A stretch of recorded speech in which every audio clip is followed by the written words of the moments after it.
नहीं थी, बल्कि रामा की माँ पिछले 4 दिन से तेज ज्वर से तप रही थी और छोटा रामा पानी में ही परेशान होता हुआ वैद्यबाज के पास गया।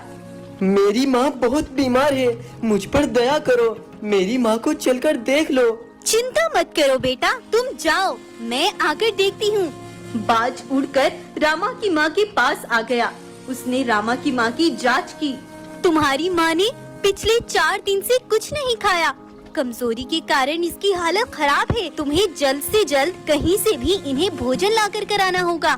रामा बेचारा अपनी माँ के लिए घर घर भोजन तलाश कर रहा था, लेकिन कोई भी आज जैसे उसकी मदद करने के लिए तैयार नहीं था और वो चलते चलते बहुत आगे बढ़ गया। वहाँ बाग की एक गुफा के सामने कुछ सिपाही बहुत सारा भोजन कर रहे थे। रामा ने उनसे भोजन मांगा, लेकिन उन्होंने देने से इनकार कर दिया।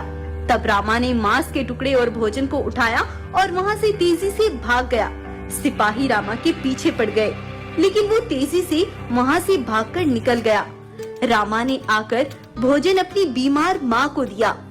माँ उठ जाओ, देखो मैं तुम्हारे लिए भोजन लाया हूँ, इसे खाकर तुम चल सकोगी। माँ क्या हुआ माँ, तुम बोलती क्यों नहीं? नहीं नहीं, तुम मुझे छोड़कर नहीं जा सकती। रामा की माँ दुनिया छोड़कर चल बसी और आज रामा खुद को सबसे बेबस महसूस कर रहा था। तभी तेजा नाम का बाघ उसे दिलासा देने के लिए वहीं पहुंच गया। मत रो बेटा, अपने आंसू पोंछ लो।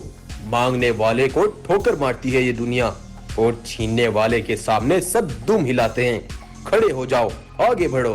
तेजा वहाँ से चला गया और आज पूरी रात रामा के दिमाग में उसकी यही बात गूंजती रही। मत रो बेटा, अपने आंसू पोंछ लो। मांगने वाले को ठोकर मारती है ये दुनिया और छीनने वाले के सामने सब दुम हिलाते हैं। खड़े हो जाओ, आगे बढ़ो। और अगली सुबह होते ही रामा तेजा के पास पहुंच गया।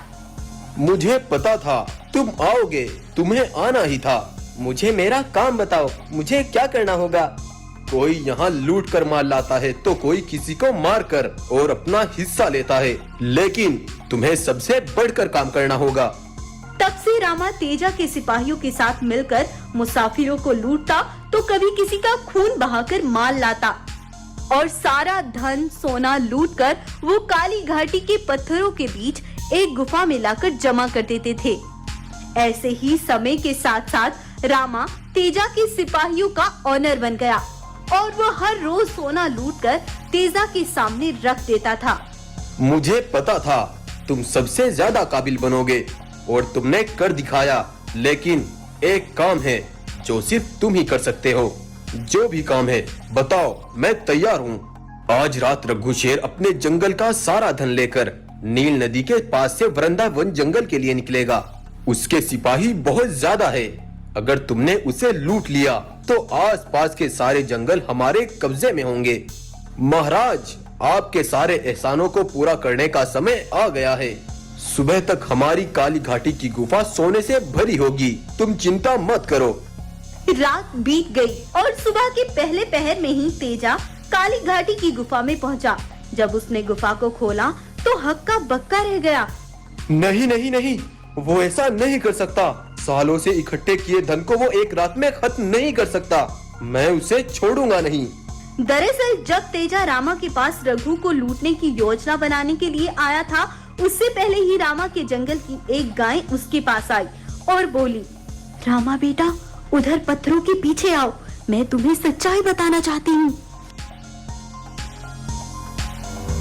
बेटा, ये तुम क्या कर रहे हो? अपने परिवार को मिटाने वाले के साथ मिलकर क्यों मासूमों के परिवारों को खत्म करने पर लगे हुए हो? मेरा परिवार? मेरा परिवार मारने वाला कौन है? वही तेजा, जो तुमसे ये सब करवाता है। जब तुम अपनी माँ के पेट में थे, तुम्हारे पिता मेहनत करके तुम्हारी माँ और तुम्हें पालते रहे, लेकिन एक बार तेजा ने तुम्हारे पिता से।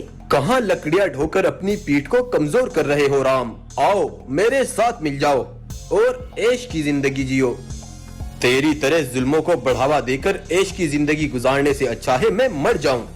तो फिर सिपाहियों, इसकी ये ख्वाहिश भी पूरी कर दो। इस तेजा ने बहुत बेदर्दी से तुम्हारे पिता को मरवा दिया और तभी से तुम्हारी माँ भी बीमार रहने लगी। जिस जालिम ने मेरे परिवार को बर्बाद कर दिया, मैंने उसके लिए सैकड़ों परिवारों को मौत के